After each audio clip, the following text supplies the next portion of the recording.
Hello viewers, welcome to my channel readers club with Smita. आज हम Napoleon Hill का book practical step to think and grow rich book का 5 chapter का third part पढ़ने जा रहे हैं।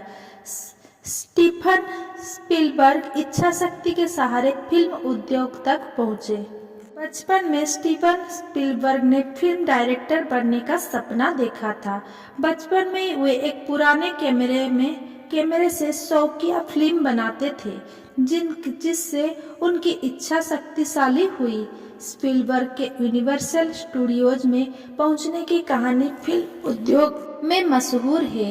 एक बार वे यूनिवर्सल स्टूडियोज की सैर पर गए।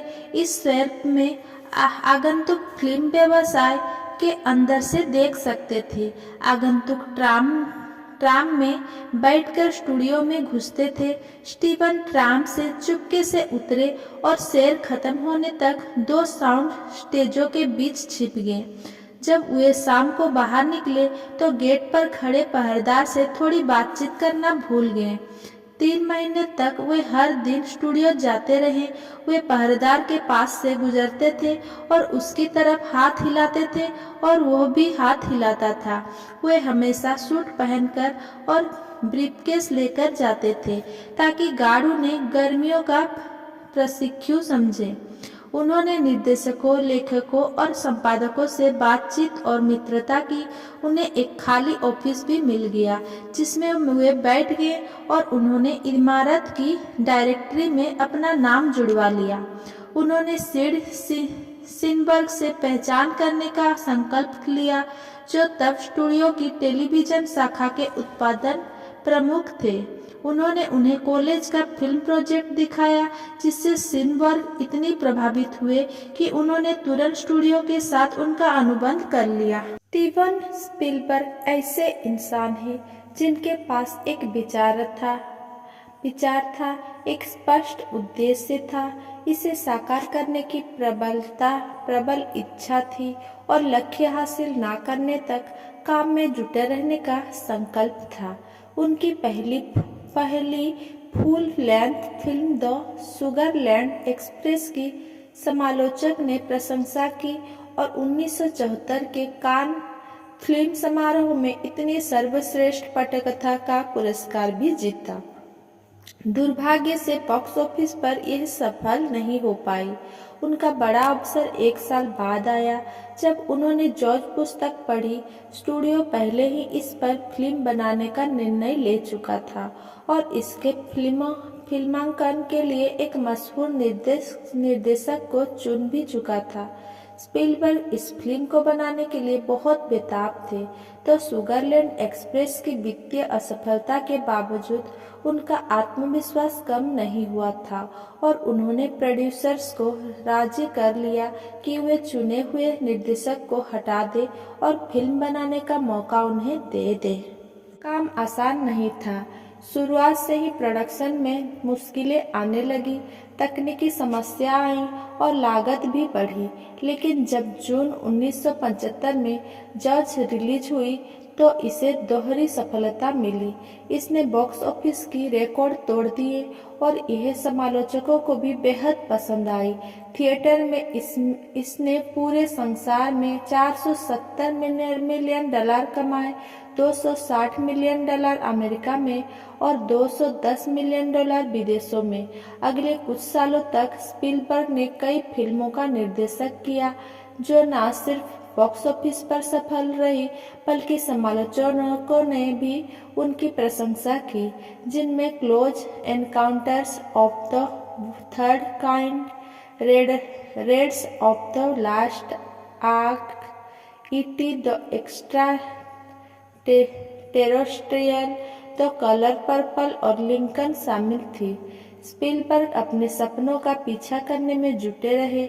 जब उन्होंने और बॉलीवुड के 2 अन्य दिग्गजों ने अपनी खुद की प्रोडक्शन कंपनी बनाई तो उन्होंने इसका नाम ड्रीम बॉक्स रखा। व्यवहारिक स्वप्नदर्शी विपत्ति से उबर जाते हैं। आज के संसार में अवसरों की ऐसी भरमार है जो अतीत के स्पर्शदर्शियों के लिए उपलब्ध नहीं थी। कुछ बनने कुछ करने की प्रबल इच्छा शुरुआती बिंदु है। उदासीनता, आलस या कम महत्वाकांक्षा से सपने पैदा नहीं होते हैं। संसार अब स्वप्न देखने वाले पर नाक भौं नहीं सिकोड़ता, ना ही उन्हें अव्यवहारिक कहता है। हौसला रखे, क्योंकि इन अनुभवों ने उस आध्यात्मिक धातु को मजबूत बनाया है जिससे आप बने हैं। वे अमूल्य संपत्तियां हैं। यह भी याद रखें कि जीवन में सफल होने वाले लोग बुरी शुरुआत और कोई निराशजनक संघर्षों से गुजरते हैं, तभी कहीं जाकर वे अंततः सफल होते हैं। जो लोग सफल होते हैं उनके जीवन में शुरुआती बिंदु आमतौर पर किसी संकट के पल में आता है, जिसके जरिए उनका परिचय उनके दूसरे स्वरूप से होता है। गरीब और अशिक्षित हेनरी फोर्ड ने बिना घोड़े वाली गाड़ी का सपना देखा और वे अपने पास मौजूद औजारों के साथ काम में जुट गए। उन्होंने अवसर के अपने पास आने का इंतजार नहीं किया। आज उनके सपने का प्रमाण पूरे संसार में दिख रहा है। उन्होंने इतने पहिए बनाए जितने किसी दूसरे जीवित इंसान ने नहीं बनाए थे, और यह सब इसीलिए हुआ क्योंकि वे अपने सपनों का पीछा करने से नहीं घबराए थे। थॉमस एडिसन ने पार्ट टाइम टेलीग्राफ ऑपरेटर के रूप में काम शुरू किया था और इसके बाद उन्होंने बिजली से जलने वाले बल्ब का सपना देखा। इस प्रयास में 10,000 से ज्यादा असफलताओं के बावजूद उन्हें अपने सपनों पर भरोसा रहा, जब तक कि उन्होंने इसे भौतिक हकीकत में नहीं बदल लिया। वे असंख्य बार असफल रहे, तब कहीं जाकर वे अंततः उस प्रतिभा तक पहुंच पाए जो उनके मस्तिष्क में सोई हुई थी। अब्राहम लिंकन ने अश्वेत दासों की स्वतंत्रता का सपना देखा, अपने सपनों को कार्य रूप में बदला और उत्तर तथा दक्षिण की एकता से उनके सपने को वास्तविकता में बदलने की प्रक्रिया को देखा, जो उनकी मृत्यु के कुछ समय बाद ही सच हो गई। राइट बंधुओं ने हवा में उड़ने वाली मशीनों का सपना देखा। अब हम पूरे संसार में इस बात का प्रमाण देख सकते हैं कि उनका सपना दमदार था। गुग्लिएल्मो मार्कोनी ने हवा की अमूर्त शक्तियों का दोहन करने वाले तंत्र का सपना देखा। उनका सपना निरर्थक नहीं था। इस बात का प्रमाण संसार के हर रेडियो, टीवी और सेल फोन में देखा जा सकता था है। उनके सपने ने हर देश के लोगों को पड़ोसी बना दिया। इसने एक ऐसा माध्यम तैयार किया जिससे समाचार, सूचना और मनोरंजन पूरे संसार में प्रसारित किया जाता है। आपको यह जानना दिलचस्प लगेगा कि जब मार्कोनी ने घोषणा की थी कि उन्होंने किसी तार या संचार के अन्य भौतिक साधनों के बिना हवा के माध्यम से संदेश भेजने का सिद्धांत खोज लिया है, तो मार्कोनी के मित्र ने उन्हें गिरफ्तार करवा दिया था और मनोचिकित्सक के अस्पताल में उनकी जांच कराई थी। जॉन बर्नयन ने अंग्रेजी साहित्य की श्रेष्ठ कृति पिलग्रिम्स प्रोग्रेस तब की जब उन्हें उनके धार्मिक विचारों के कारण जेल में बंद कर दिया गया था। ओ हेनरी का अपने मस्तिष्क में सोई पड़ी प्रतिभा का पता तब चला जब उन पर भारी विपत्ति आई और उन्हें कोलंबस, ओहियो की एक काल कठोरी में डाल दिया गया था। दुर्भाग्य से विवश होकर वे अपने दूसरे स्वरूप से परिचित हुए और अपनी कल्पना का इस्तेमाल करने पर उन्हें पता चला कि वो अपराधी या अभागे नहीं, बल्कि महान लेखक है। चार्ल्स डिकेंस ने बोतलों पर लेबल चिपकाकर शुरुआत की थी। उनके पहले प्रेम का दुखद अंत उनकी आत्मा की गहराइयों को भेद गया और इसने उन्हें विश्व के महान लेखकों में से एक बना दिया। इस त्रासदी ने पहले डेविड कॉपरफील्ड और फिर कई अन्य उपन्यासों का सृजन कराया, जिन्होंने सभी पुस्तक प्रेमियों के लिए एक अधिक समृद्ध और बेहतर संसार बना दिया। हेलन केलर जन्म के कुछ समय बाद ही बधिर, मूक और दृष्टिहीन हो गई। उनके दुर्भाग्य के बावजूद उन्होंने महान लोगों के इतिहास के पन्नों पर अपना नाम अमिट रूप से लिख लिया था। उनका पूरा जीवन इस बात का प्रमाण है कि कोई भी तब तक कभी पराजित नहीं होता जब तक कि पराजय को वास्तविकता के रूप में स्वीकार नहीं किया जाता। रॉबर्ट बर्न्स एक निरक्षर देहाती युवक थे जिन पर गरीबी का अभिशाप था और वे बड़े होकर शराबी बने। संसार उनके आने के बाद बेहतर हुआ क्योंकि उन्होंने अपने सुंदर विचारों को कविता का जामा पहनाया और इस तरह एक कांटा तोड़कर उनकी जगह एक गुलाब लगा दिया।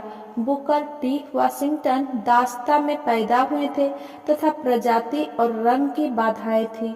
चूंकि वे सहनशील थे, उनका दिमाग सारे विषय पर सारे समय खुला रहता था और वे स्वप्नदर्शी थे, इसीलिए उन्होंने पूरी मानव जाति पर अपनी स्थायी छाप छोड़ी। कान के संक्रमण की वजह से लाओ फेरिग्नो को 3 साल की उम्र में श्रवण शक्ति का गंभीर नुकसान हुआ। दुबले पतले लाओ अपने कार्मिक बुक के नायकों की तरह बलशाली बनने के सपने देखते थे। अपने लक्ष्य को हासिल करने के लिए वे 12 साल की उम्र में वजन उठाने शुरू कर लगे। 6 फुट 5 इंच लंबे लाओ 21 साल की उम्र में मी यूनिवर्स खिताब जीतने वाले सबसे लंबे और सबसे युवा व्यक्ति बने। अंततः उन्होंने TV series the incredible Hulk में मुख्य भूमिका हासिल की। 20 से ज्यादा फीचर फिल्म में नायक बने और अंतर्राष्ट्रीय ख्याति प्राप्त फिटनेस प्रशिक्षक भी बने। अब वे दूसरों को परामर्श देते हैं कि अपने डरों का सामना कैसे करें और बाधाओं से कैसे उबरें। बीथोवन बधिर थे और मिल्टन अंधे थे, लेकिन उनका नाम अमर रहेगा क्योंकि उन्होंने सपने देखे और अपने सपनों को व्यवस्थित विचार में बदला। जो लोग सफल होते हैं उनके जीवन में कायाकल्प का बिंदु आमतौर पर किसी संकट के पल भी आता है जिसके जरिए उनका परिचय उनके दूसरे स्वरूप से होता है। जीवन के तरीके अजीब और बहुआयामी है। असीम प्रज्ञा के तरीके से तो और भी अजीब है, जिनके जरिए लोगों को कई बार सभी तरह के दंड भोगना पड़े, तब कहीं जाकर वे अपने मस्तिष्क और अपनी क्षमता को खोज पाएं, जहां वे कल्पना के जरिए उपयोगी विचार बना सकते हैं। व्यवहारिक स्वप्नदर्शी मैदान नहीं छोड़ते हैं। अगर मेरा ये वीडियो आपको पसंद आया हो तो मेरा वीडियो को लाइक, कमेंट, शेयर करें एंड मेरे चैनल को सब्सक्राइब करें। धन्यवाद।